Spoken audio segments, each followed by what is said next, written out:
Hey, hello, and welcome back to my YouTube channel. Today with just a short video with some reflections around a new single that came out last week. I was talking about this one among other things in my previous episode, talking about new and upcoming singles, albums that I was really thrilled about, some of them not so thrilled about, but they were things that got me interested at least.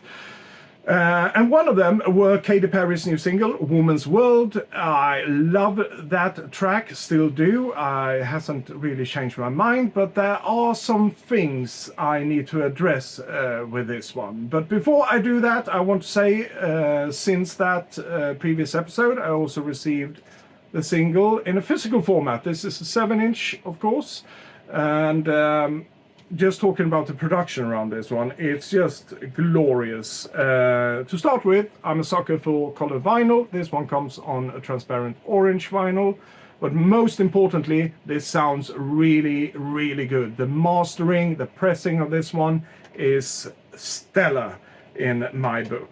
And when it comes to the cover, it's in a really thick cardboard, no flimsy sleeves here.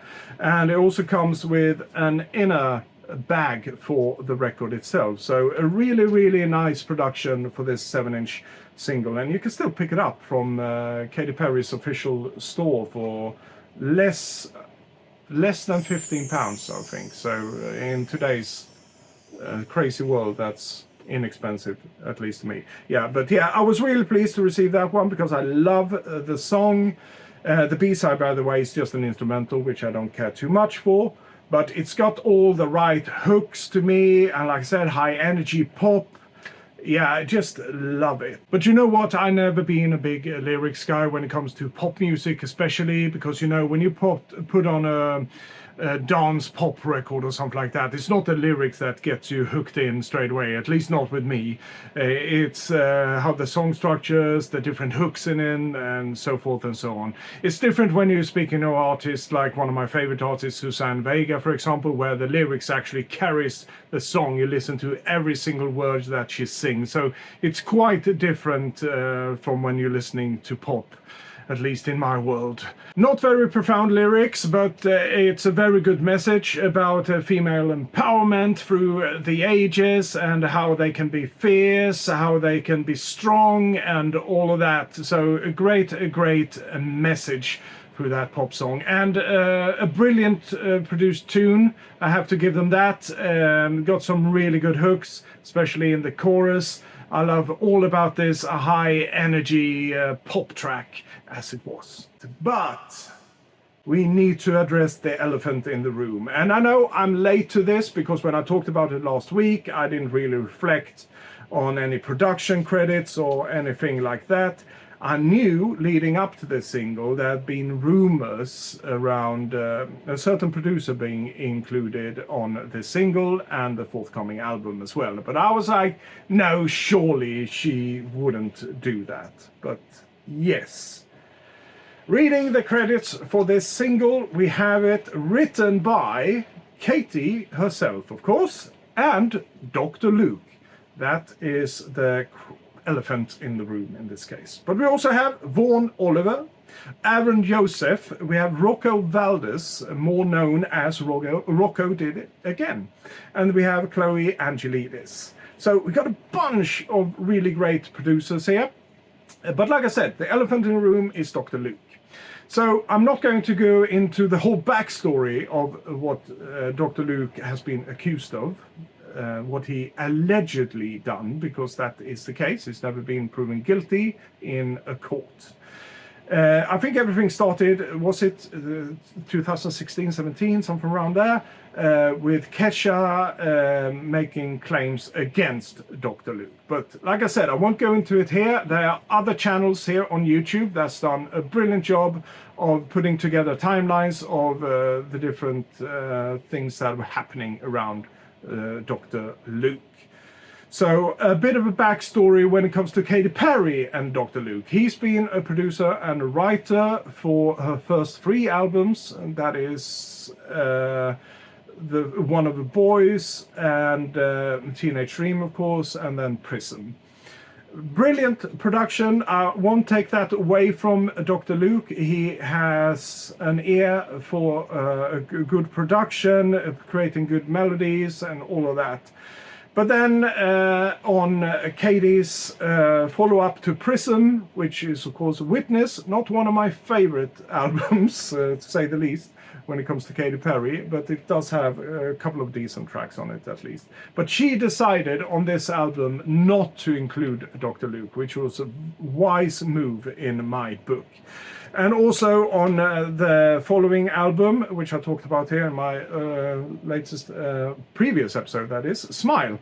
He wasn't included on this one either. And they're both, even if I'm not a fan of Witness, they're good productions. She managed to produce really good pop music with these two albums without this Dr. Luke character. And once again, it's wise for her to just leave him out. But now, in 2024, she decided, yeah, well, I'm going to collaborate with him again. Because in her mind, he's not guilty until proven guilty in the court and all that. But that doesn't really matter. He's accused of heinous things against women. And seeing him as one of the producers on a single called Woman's World with a message about female empowerment and all that, now it doesn't leave a very good taste in your mouth. It doesn't. I really wanted to enjoy this single. It is a comeback for Katy because, let's face it, it's been nearly 5 years since she released this album. And I was really, really looking forward to it. So, like I said, when I heard the rumors, I was like, no, surely she can't do that. But she did. She did include this elephant that we are now talking about in this room. And I can't understand why. And I know fans has been saying this ever since it came out. Why are you collaborating with him again? But the silence from the Katy camp is deafening. I can't understand, because somewhere back, even if it's back of your mind, you must be thinking, if I do include this Luke character on my new record, it's gonna backfire somewhat. It's a powder keg, to put it mildly. It's gonna explode, and it's gonna take away the attention of your new single. It's gonna take away attention for your new album and all of that, because you're here to do a comeback. And even if not all people love that sound that you produced on the single, it's still a comeback. You have all the Katy fans, but all of us at the moment are asking why. And it has to be addressed, but she hasn't addressed it yet. So we'll just have to wait and see what happens. What I really wanted to say with this is that you have to have a moral compass. All of us hopefully has that moral compass within us. But I've heard Katy talking in interviews leading up to this release and talking about the upcoming album, presenting us with some snippets and all that. She's talking a lot about spirituality, about tuning into the love frequency, and that could of course just be talking about the new album, because it's called One for Free, which code for I Love You. But there's so much other talk around light surrounding us and embracing those energies and all of that. And you can interpret that to a lot of new age stuff, of course, and all power to her. Whatever floats your boat, I think it's a great message. And you can see that on this single, for example, on the B-side, where they have this white, red and blue light emanating from this Rorschach figure that we have here, which at the moment I can see a butterfly or a moth. You might see something else, who knows. But it also continues through album covers. And I say covers because, like so many other artists today that are releasing new albums, you have different variants. I think we've seen 6 so far, and in each and every one of them you have Katy coming through this light like an angel perhaps, or something like that. In some other variants they're more red and black, for example, which could be interpreted as something else when it comes to the chakras that surrounds us and all of that. So I think there's a lot of that going on, and this is just my interpretation, me speculating about this, right? So it's not a fact, but it could be that she's so deep into this thinking of spirituality and forgiving people, giving them a second chance and all of that. And that might have been weighed in when she decided to work with this Luke character again. Who knows? But once again, it's just me speculating here. It doesn't really justify anything in my book, because like I said, you have to trust your moral compass, and you also have to trust your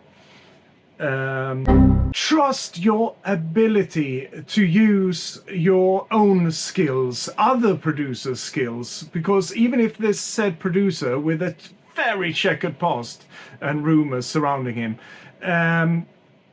has produced a lot of hits for you in the past, you don't have to use them again to rise to new heights. You have a bunch of them on this single, for example, and rumored is on the new album, the forthcoming album, that Max Martin is involved in as well, and Stargate as well. So you got a bunch of talented producers that can write new songs for you, can co-write new songs with them, and they are brilliant of what they are doing when it comes to producing music. So no, I don't get this. And I need to underline what I speculated about before, about her being very much into spirituality, and that she might forgive and forget and give people a second chance. She hasn't said that in any interview. Katy Perry hasn't said that. That's just me speculating around this. So yeah. Anyhow, and like I said, I'm not going to go on a lengthy tangent here. And on that somber note, I want to lift things up a bit and say a big thank you to all of you who are subscribing to my channel. I now passed the 100 subscriber mark, which in your book might not sound very big, but to me it is big. When I started this channel late last year, my only ambition was to talk about something that I really love and I'm passionate about, and that is music.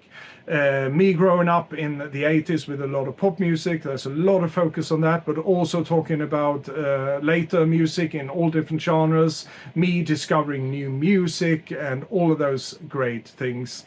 And I wasn't expecting a lot of people tuning in to that, but I'm so grateful for each and every one of you who are doing just that, listening to me talking about music in all different shapes and forms.